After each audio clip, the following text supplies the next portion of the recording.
السلام علیکم ناظرین، اسد علی تور کو جس طرح حق اور سچ کی آواز بلند کرنے پر گرفتار کیا گیا، آئسولیشن میں رکھا گیا، ظلم و تشدد کا نشانہ بنایا گیا، اسد علی تور کی زبانی سنتے ہیں، پھر اس پر بات کرتے ہیں۔ ٹوٹل 19 دن آپ کسٹڈی میں رہے، جس میں فزیکل ریمانڈ بھی تھی، جوڈیشل ریمانڈ بھی تھا۔ وہاں پہ آپ کے ساتھ کیا ہوا، کیا تفتیش ہوئی، اس پر تو میں تفصیل سے بات کروں گا، لیکن پہلے یہ بتائیے گا کہ جب ایف آئی اے کے نوٹسز آپ کو ملے تھے تو اس پہ الزام یہ تھا کہ آپ نے ججز کے خلاف مہم چلائی ہے اور آپ 2 مرتبہ ایف آئی اے کے سامنے پیش بھی ہوئے تفتیش کے لیے، تو کیا اس وقت آپ تعاون نہیں کر رہے تھے، اس وجہ سے آپ کو گرفتار کیا یا کوئی اور وجہ آپ کو لگتا ہے؟ وہاں پر جب پہلی جو میری پیشی تھی ایف آئی اے میں، آپ کو سن کے حیرت ہوگی کہ ایف آئی اے والوں کے پاس کوئی کوسچن ہی نہیں تھا میرے لیے۔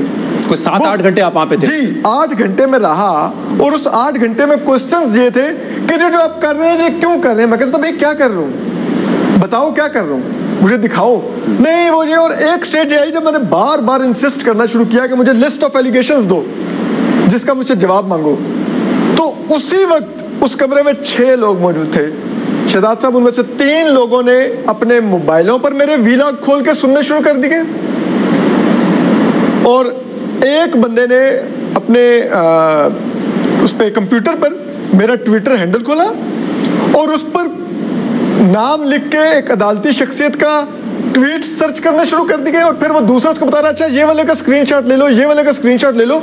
تو میں نے کہا آپ اب بلا کے مجھے ادھر بیٹھ کے میرے سامنے تیاری کر رہے ہیں، تو پھر مجھے نوٹس کس طرح کا بھیجا تھا اگر آپ کو پتہ ہی نہیں میں نے کس ویلاگ میں کیا بات کی ہوئی ہے، یا میں نے مطلب پہلے انہوں نے سنے ہوئے نہیں تھے آپ کے ویلاگز کس بارے میں؟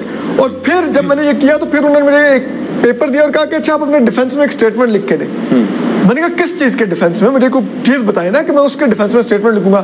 نہیں کچھ بھی لکھیں کہ آپ کیا کرتے ہیں۔ دین میں نے جو اسٹیٹمنٹ لکھی وہ کورٹ ریکارڈ کا حصہ ہے۔ میں نے اس میں لکھا کہ یہ میرے سامنے بھی چیزوں کو سرچ کر رہے ہیں ایف آئی اے کے لوگ، یہ سویپنگ سٹیٹمنٹس پاس کر رہے ہیں، یہ ویگ کوسچنز کر رہے ہیں، اور میں تمام ان باتوں کی تردید کرتا ہوں۔ یہ کہہ کے میں نے پکڑا دیا، انہوں نے پڑھا 2 منٹ پھر دیکھ کے یہ آپ نے کیا لکھا ہے کہ ہم سویپنگ سٹیٹمنٹس دے رہے ہیں، ہم ویگ کوسچنز کر رہے ہیں۔ میں نے کہا کیونکہ آپ یہ کر رہے ہیں۔ 2 مرتبہ آپ ایف آئی اے کے سامنے پیش ہوئے، ایک تو جس دن آپ اسلام آباد ہائی کورٹ گئے تھے، اسلام آباد ہائی کورٹ نے اوبویسلی یہ نہیں اسٹے آرڈر نہیں دیا تھا آپ کے حق میں، لیکن اس دن آپ پیش ہوئے دوبارہ اور پھر گرفتار کر لیا گیا، اور اس کو کیا وجہ بتائی تھی گرفتاری کی کہ کیا ایلیگیشن ایگزیکٹلی ہے، اس کو بھی نہیں بتایا؟ کچھ بھی نہیں مجھے بتایا گیا۔ میں گیا ہوں ایف آئی اے کے آفس، میں نے انہیں جا کے میرے کو سرنڈر کیا ہے، میں نے پوچھا کہ آپ کیا ہے، انہوں نے کہا ٹھیک ہے جی، ہاں جی بیٹھے ہیں، آج بات کرتے ہیں آپ سے۔ اور پھر آغاز اسی طرح کے ویگ کوسچن سے ہوا، اور مجھے آئیڈیا تھا تو میں نے ان سے بار بار انسسٹ کرنا شروع کیا کہ آپ لوگوں نے مجھے اریسٹ کرنا ہے تو کائنڈلی میرے نیچے وکلا کو ان کو بتا دیجیے تاکہ وہ چلے جائیں، ٹھیک ہے۔ تو پھر انہوں نے مجھ سے پوچھ لیا کہ آپ کو کیسے پتا ہم نے آپ کو اریسٹ کرنا ہے؟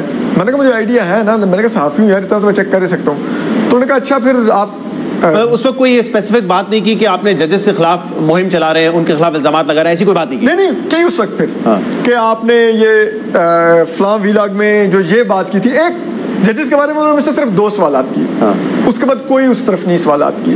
2-3 مرتبہ جو آپ کا فزیکل ریمانڈ ہے اس میں عدالت جو ہے وہ توسیع کرتی رہی، اور جو ایف آئی اے کی وہاں پہ پروسیکیوشن ٹیم تھی وہ یہ کہتی رہی کہ ہمیں گیجٹس چاہیے، ہمیں ان کے سورسز کا پتہ کرنا ہے، لیکن جب یہ 10 دن تک آپ ایک تو ایف آئی اے کے کسٹڈی میں تھے، 12 دن تک، وہ ٹائم آپ کا کیسا گزرا؟ ہاؤ ڈیفیکلٹ واز اٹ، اور کتنی مشکلات آپ کے لیے پیدا کرنے کی وہاں پہ کوشش کی گئی؟ وہ ٹائم شہزاد صاحب بہت ہی ٹف تھا ایک لحاظ سے، یہ نہیں کہ مجھے کوئی فزیکل ٹارچر کیا جاتا، بالکل نہیں تھا فزیکل ٹارچر، لیکن ایک مینٹل ٹارچر بہت زیادہ تھا۔ آپ سو نہیں پاتے، آپ کو ایک چھوٹا سا سیل ہے، ٹھیک ہے، میرے خیال میں 10x12 کا روم تھا وہ، اس کے اندر آپ سوچئے نا 19 لوگ آ جائیں، 19 لوگ، wash room out of order ہے، اس آفس میں پانی نہیں آتا تھا، wash room out of order ہے، اور اتنی اسمیل ہوتی تھی کہ سیل بھی ایسے جو حوالات تھے وہ ایسے لگتا تھا کہ واش روم ہی ہے۔ ایون کہ میں نے ایک دن جا کے ان کو کہا، جو ایف آئی اے کے اہلکار گزرے تھے، تو میں نے کہا کہ یار پانی کیسے ادھر منگوائے گا، تو وہ میرے جب سیل کے قریب پہنچے تو ایک قدم پیچھے ہٹ کے انہوں نے کہا کہ یار یہ ایگزاسٹ تو چلاؤ۔ مطلب سوچیے نا کہ ان کو خود وہ ادھر سمیل برداشت، ڈیلیبریٹلی ایسی حالت میں رکھا گیا جس کا شاید مقصد یہ ہو سکتا ہے کہ توڑنے کی کوشش کریں آپ۔ بالکل عام آدمی اوبویسلی جو ایک نارمل ماحول میں رہتا ہے اس کے لیے بڑا مشکل ہو جاتا ہے۔ بالکل یہی کوشش تھی، وہ جان کے اس ماحول میں رکھا ہے۔ میں بار بار ریکویسٹ کرتا تھا کہ مجھے کوئی اور واش روم یوز کروا دیں، اور ایک دن میں سن سکتا تھا کہ میں نے اہلکار کو بہت ریکویسٹ کی، انہوں نے جا کے اپنے ایک سینئر سے پوچھا، مجھے ان سینئر کی آواز آئی کہ وہ وہی واش روم یوز کرے گا۔